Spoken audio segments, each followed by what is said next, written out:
Hello everybody, this is Omnitrix Zane here, welcome you back to a new series on my channel. So, I apologize for What If Goku Master the Kaioken, the remaster. I'm sorry that that's not being continued, but I thought I'd do a brand new What If series that I've been writing for a few months now, and it is What If I Was in Dragon Ball.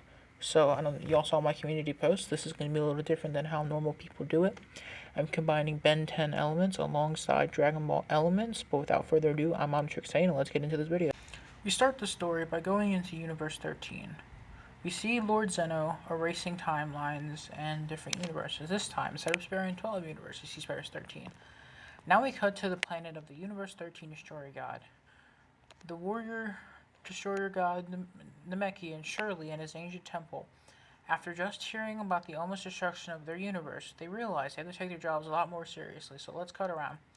Planets around the universe. The planet Namek, a group of Namekians fled from the demon realm. They split into two different factions.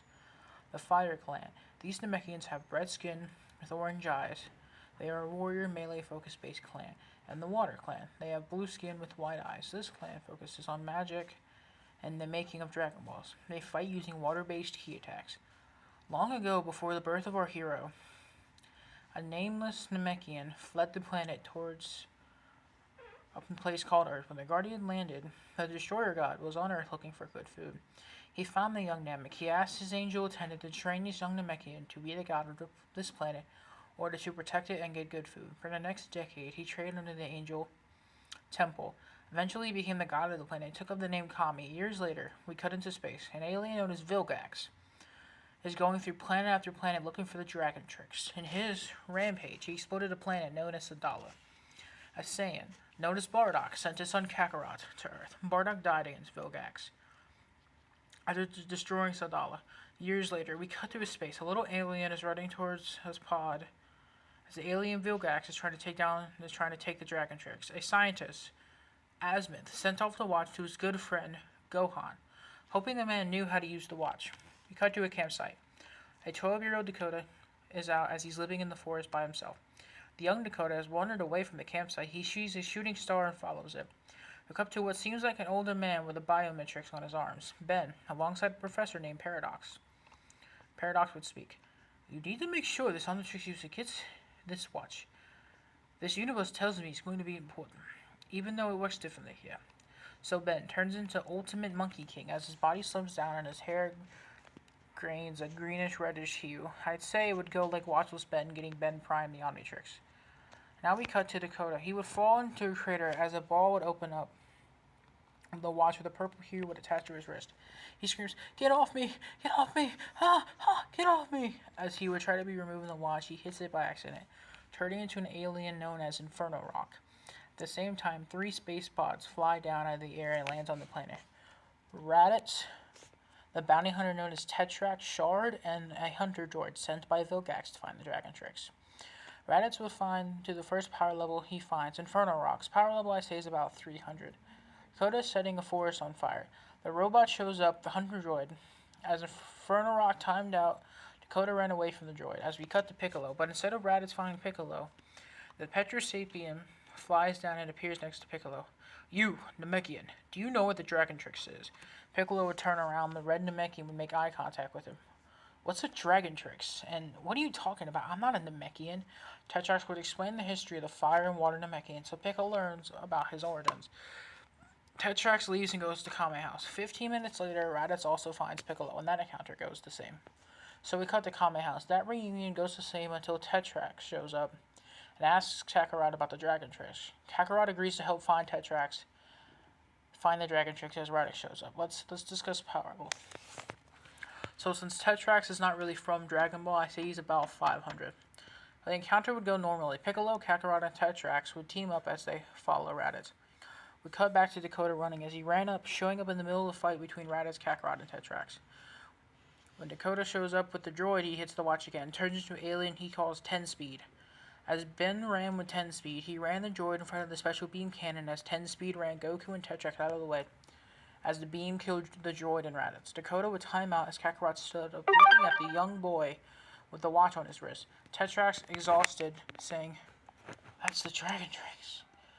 Raditz would cough up blood before he dies. He mentions his Saiyan comrades, and they would be coming in 2 years' time. The three pass out. Hours later, they would wake up at Kami's lookout.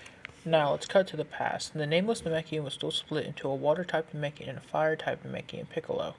He was sent off planet for being an outcast. Now, let's cut back to the main story. Kami would explain to the Z-Fighters about the history of the Dragon Critics, its creator, Azimuth, and Vilgax, the history of the Intergalactic Space Organization known as the Plumbers, and how the watch was meant for Grandpa Gohan. Dakota would be shocked as he says, "The watch wasn't meant for me?" Kakarot perks his ears up. "My grandfather?" Kami and Tetrax would strike up a deal. If he can watch Dakota, then Dakota can keep the Dragon Trick. So the deal is made and Tetrax leaves. So Kami would send Kakarot up Snake Way as Kami trained Dakota and the Z-Fighters. 2 years later, let's discuss power levels for the Z-Fighters and the Saiyans. So Goku's the strongest at 12k, with Kaioken times 20 is at 240k. Piccolo is the second strongest at 10k. Dakota is at 5500 with the Dragon Trick, so he gets a times 2 boost with each transformation. He's at 11k. So Gohan is stronger than Canon at 1200. Human Z-Fighters are all at 5k apiece, so Vegeta and Nappa have to be stronger. Vegeta is at a power level of 25k in grade 8. He is at 250k, a bit stronger than Goku's Kaioken times 20. Nappa is now at 10k. Now we cut to the Saiyan battle. They would arrive like normal. And this time, the now 13-year-old Dakota would hit the watch as he turned into a new alien, Tetra Fist! The purple four-armed alien would fight all the Cybermen as he turned around to fight Nappa. As he began to fight Nappa, he almost beats Nappa. The watch times out. Nappa would be badly damaged at this point. Dakota would fall on the ground as Nappa tries to kill him, and Piccolo jumps in the way, taking a hand through the chest as Gohan would be enraged for a second.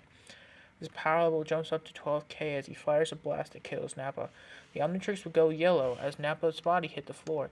DNA acquired. New transformation unlocked. Saiyan. Vegeta would be shocked as Kakarot finally arrived.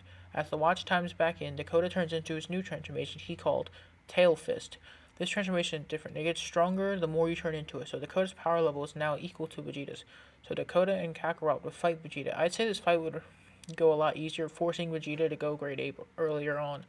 When Dakota looks at the moon, something weird happens. His eyes glow a yellow color. His power level jumps up to match Goku's Kaioken times 20.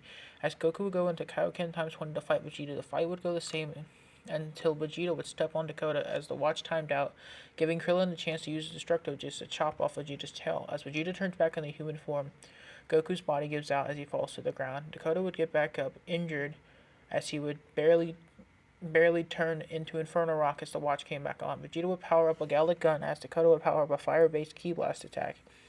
As he clashed with Vegeta and the rest of the human Z-Fighters would join in to push Vegeta's attack back. Krillin with a Kamehameha, Yamcha with a Kamehameha, Tien with a Donan-Ray, and Gohan with a Masenko. As they push back Vegeta's attack, a battle ends the same. Dakota powers down like normal. Kakarot tells the group to spare Vegeta, so the group would still go to Namek to revive Piccolo. And that's the video, everybody. My name is Omnitrix Saiyan, and I hope you guys enjoyed that video. Never forget, I am the fastest man alive.